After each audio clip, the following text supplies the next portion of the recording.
तो hello dear students, आज हम एक और फिर से टॉपिक लेके आए हैं जो कि थोड़ा सा कॉम्प्लिकेटेड है स्टूडेंट्स के लिए समझने में। तो इसको हम स्टार्ट करते हैं। Work done by a variable force. ठीक है, वेरिएबल फोर्स मीन्स जहाँ पर जो फोर्स है वो वेरिएबल है विथ रिस्पेक्ट टू डिस्प्लेसमेंट। तो अगर हम इसमें बात करें तो इसमें किस तरह के फोर्सेस आएंगे? इसमें फ्रिक्शन फोर्स।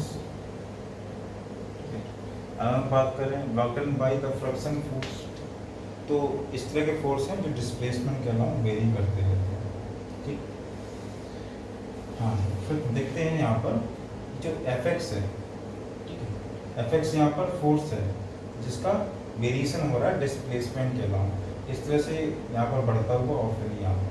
तो हमें क्या निकालना है? वर्क डन निकालना है एक्स आई, मतलब इनिशियल पॉइंट से लेके फाइनल पॉइंट के बीच तक।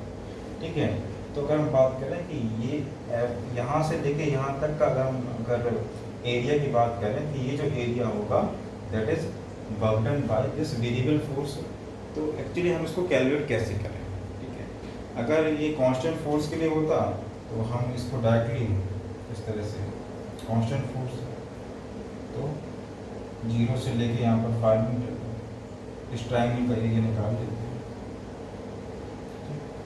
तो यहाँ पर क्या है, ये यहाँ से 0 से लेके यहाँ तक फोर्स वही कर रहा है, कांस्टेंट फोर्स।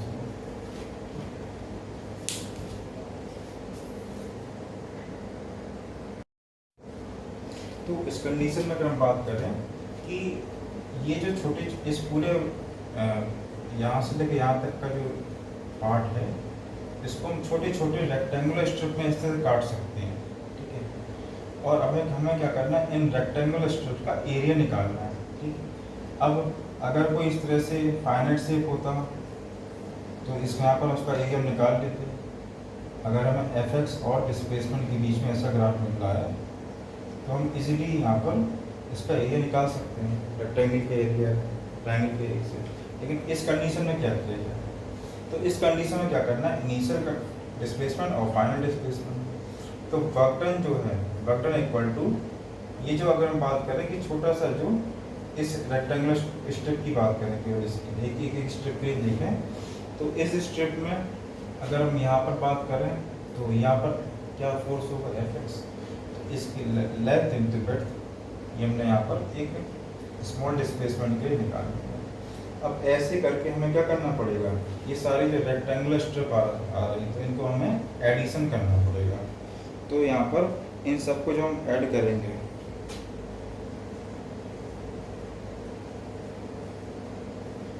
रेक्टेंगुलर एरियाज, सारे रेक्टेंगुलर एरियाज के स्ट्रिप्स को जो हम ऐड करेंगे तो हमें क्या मिल जाएगा यहाँ पर W।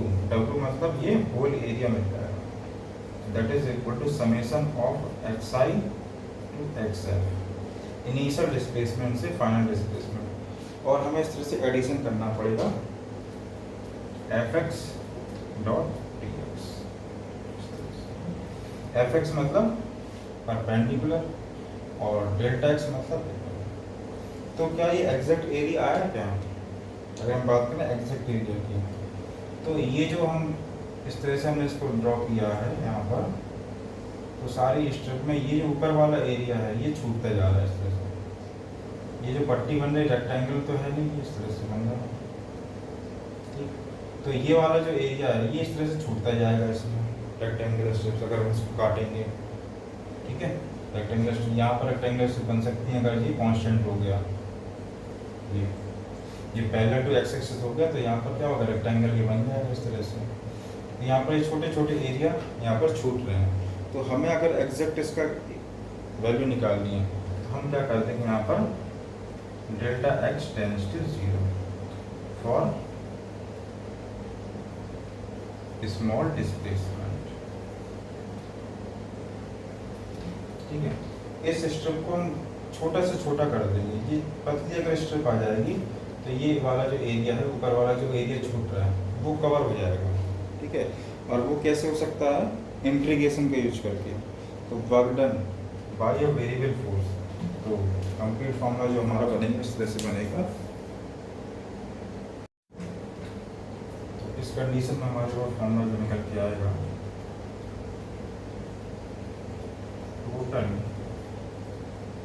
Work done by a variable force, किसी भी तरह का वेरिएबल फोर्स है, ठीक है। ये फॉर्मूला हम कांस्टेंट फोर्स के लिए भी ला सकते हैं, ठीक। तो यहाँ पर W equal to W will be integration of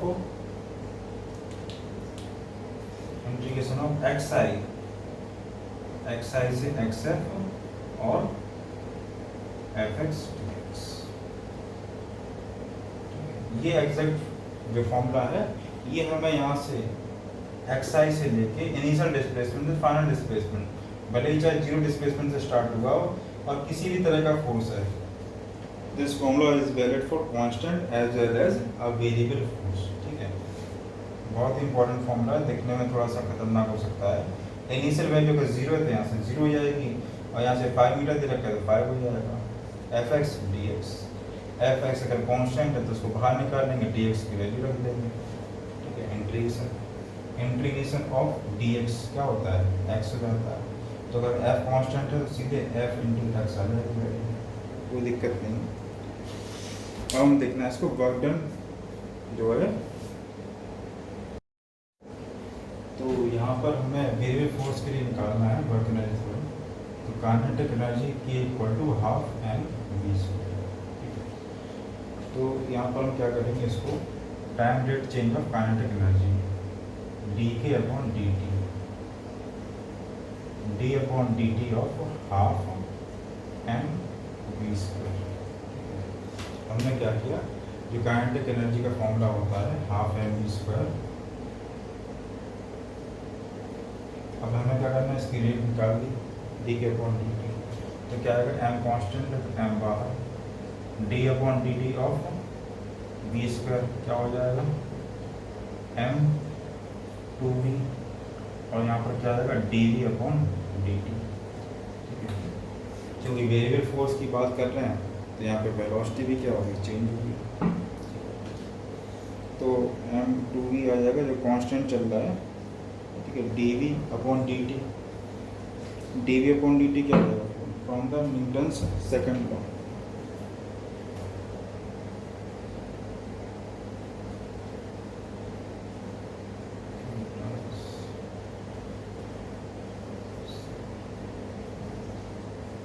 तो हमें इसकी जगह f m इंटू, तो यहाँ पर dt dk अपॉन dt की जो वैल्यू है m, और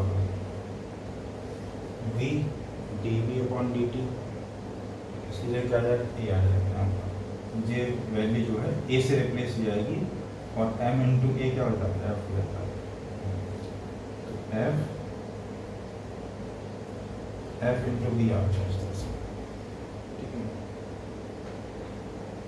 जिसको हम k dx अपॉन dt भी ले सकते हैं, k dx अपॉन dt, तो जो dk की जो वैल्यू आ रही है f और k dx, dk मतलब change in the kinetic energy equal to f dx, ठीक। अब हमें क्या करना है, इसको इंटीग्रेशन करना है इनिशियल वैल्यू से फाइनल वैल्यू तक, ठीक है। आफ्टर इंटीग्रेटिंग फ्रॉम xi से xf, इनिशियल वैल्यू से फाइनल वैल्यू तक इसको डिस्प्लेसमेंट करना है। f यहाँ पर क्या वेरिएबल है, xi से xf, dk इसको भी xi से xf, f dx, तो dk क्या है यहाँ पर, final initial final kinetic energy, final kinetic energy minus initial kinetic energy, यहाँ से मिल जाएगा। dk का इंटीग्रेशन क्या होगा, k हो जाएगा, लिमिट वैल्यू रखी है, तो यहाँ पर अगर हम बात करें तो f dx, f यहाँ पर क्या है, वेरिएबल है, final kinetic energy initial kinetic energy, ठीक है। तो अगर हम इसकी बात करें, अभी हमने इसको पढ़ रखा था, तो ये वैल्यू क्या आ रही थी हमें, वर्क डन आ रहा था, so that is this value is also a work done by work done by a variable force. तो यहाँ पर भी जो work done by variable force आ रहा है वो क्या आ रहा है, change in the kinetic energy, change in kinetic energy of the force. इस कंडीशन में भी फोर्स कांस्टेंट हो चाहे वेरिएबल हो, इस कंडीशन में भी वर्क एनर्जी थ्योरम है वो सेटिस्फाई हो रही है। So we can say that work energy theorem is an integral form of Newton second law.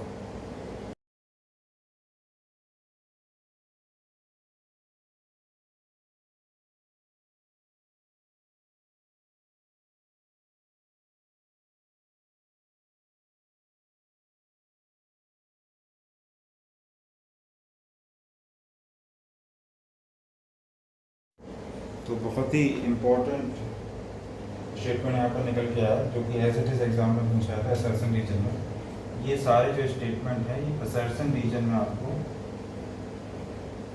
Help करेंगे। Work energy theorem as an integral form of Newton second law, ठीक है।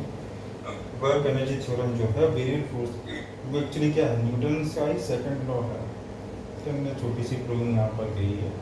Rate of change of kinetic energy, kinetic energy का क्या rate निकालना है, ठीक है। जो वैल्यू किसके आ रहे हैं यहाँ पर D K equal to F D X, ठीक है। यहाँ से ये 1/2 1/2 ये कर गया यहाँ पर। तो यहाँ इंटीग्रेशन करेंगे हम इसको इनिशियल वैल्यू से फाइनल डिस्प्लेसमेंट तक के लिए। तो change in kinetic energy also equal to work done by the variable satisfy हो रहा है, जिसको हम वर्क एनर्जी थ्योरम भी अप्लाई करके और ये न्यूटन सेकंड लॉ का ही इंटीग्रेट। इसके बाद हम कोलिजन देखते हैं। अगर हम बात करें कोलिजन की, तो कोलिजन मीन्स क्या होता है, किसी दो बॉडीज का आपस में टकराना, ठीक है। तो दो बॉडीज जो है एक्चुअल में आपस में टकरा सकती है, said to occur between two bodies, ठीक है। दो बॉडीज हैं आपस में एक्चुअल में टकरा रही हैं, either they physically strike each other, जैसे ये बिलियर्ड्स की बॉल हो सकती है, ये बिलियर्ड्स गेम में खेला स्नूकर वगैरह। तो यहाँ पर कोलिजन के पहले U1 और U2 ये अलग अलग वेलोसिटी से जा रहे थे। ड्यूरिंग कोलिजन क्या हुआ, ये आपस में टकराएं तो यहाँ पर डिपेंड करेगा कि ये किस तरह का कोलिजन है, ये इलास्टिक कोलिजन है या ये इनइलास्टिक कोलिजन है, ठीक है। उस पर डिपेंड करेगा कि फिर इसका बाद क्या होगा इन पौधों का, ठीक है। इलास्टिक देखेंगे भी क्या होता है। उसके बाद कोलिजन के बाद क्या होगा, इसमें V1 V2 और M1 अलग अलग वेलोसिटी से दोनों चली, ठीक। तो ये हो गया एक्चुअल कोलिजन एक्चुअली में हो रहा है फिजिकली। लेकिन अदर टाइप का कोलिजन होता है path of one changes due to other, जो कि रदरफोर्ड के, हम बात करें रदरफोर्ड के अल्फा स्कैटरिंग मॉडल था, तो उसमें क्या हुआ था, गोल्ड लीफ पर, गोल्ड की फाइल पर अल्फा की स्कैटरिंग हुई। तो न्यूक्लियस से क्या होगा, डिफ्लेक्शन से हाई इलेक्ट्रोमोटिव फोर्स लग रहा था, जिसकी वजह से क्या डिफ्लेक्शन, वहाँ एक्चुअल में कोलिजन नहीं हुआ, वहाँ पर दूर से एक क्या हो गया, डिफ्लेक्शन हो गया। उसमें कोलिजन उसको भी बोलेंगे क्योंकि वो क्या हो रहा है, फोर्सेस की वजह से वो डिफ्लेक्ट हो गया टकराते हुए, यहाँ अलग वेलोसिटी से था और ये किसी और वेलोसिटी से निकल गया, ठीक है। So this is the second type of collision, जिसमें पाथ चेंज हो रहा है फोर्सेस की वजह से, ठीक है। हाई इलेक्ट्रोस्टैटिक फोर्स लग रहा है इस पर, ठीक है। ये भी न्यूक्लियस है, ये भी न्यूक्लियस है, रिपल्सन हो गया हाईली और वो टकरा के निकल गया इस तरह से। तो हम देखेंगे इसके इलास्टिक और इनइलास्टिक कोलिजन होता क्या है, और इसमें मोमेंटम का क्या रोल है। मोमेंटम हमने पढ़ा था कि बिफोर मोमेंटम इसका क्या होगा, M1 और U1, इसका क्या होगा M2 U2। तो टकराने के बाद इसका जो मोमेंटम होगा उसमें क्या रिलेशन होगा, और इसकी एनर्जी में इसकी मैकेनिकल एनर्जी जो है, काइनेटिक एनर्जी किस केस में कंजर्व रहेगी और किस केस में इसका मैकेनिकल मतलब टोटल एनर्जी कंजर्व रहेगी। इसको स्टेप बाय स्टेप देखते हैं। तो इस तरह से हम टाइप्स ऑफ कोलिजन्स को अच्छे से समझ सकते हैं। जितने भी तरह के कोलिजन हैं इस एक हमने शॉर्ट में देख लिया, ठीक है। On the basis of direction, on the basis of kinetic energy, ठीक है। अगर हम डायरेक्शन की बात करें तो it can be head on collision, ठीक है, जैसे बिलियर्ड्स की बॉल में होता है। इस तरह से आमने सामने केवल कोलिजन होता है और बॉल टकरा के एक ही सेम स्ट्रेट लाइन पर जिस तरह से पास हो जाए, एक ही सेम लाइन। अगर यहाँ पर कोलिजन हो तो क्या होगा, बॉल इससे टकरा के ये जो बॉल होगी इस डायरेक्शन में चली जाएगी और ये होगी ये इस डायरेक्शन में जा सकती है, इस तरह से आफ्टर कोलिजन। उसके बाद है elastic collision, inelastic collision and perfectly inelastic collision. Inelastic मतलब क्या होगा कि वो जाके उस पर चिपक गई और दोनों फिर साथ में मूव करने लगे। तो इलास्टिक कोलिजन में क्या होगा, किसी भी तरह की यहाँ पर एनर्जी लॉस नहीं होता है। जितना ज़्यादा स्मूथ सरफेस होगी, जैसे बिलियर्ड्स से स्नूकर की बॉल में, उतना ही कोलिजन क्या होगा, इलास्टिक कोलिजन होगा। काइनेटिक एनर्जी और पुटिंग जो मोमेंटम है वो कंजर्व रहेगा।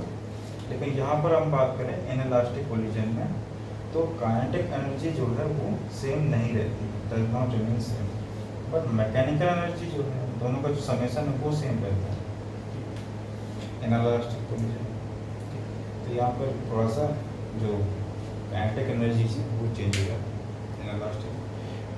इनइलास्टिक यहाँ पर इक्वल टू 0 की बात करें कि जो है 0 और 1 के बीच में लाई करेगा, तो यहाँ पर इक्वल टू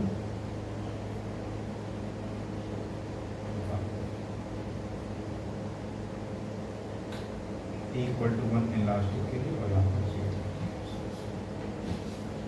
तो उसके बाद हम कुछ डेरिवेशंस वगैरह हैं देखते हैं फिर अगले वीडियो में, अगर पॉसिबल होता है। आज के लिए इतना ही रखते हैं।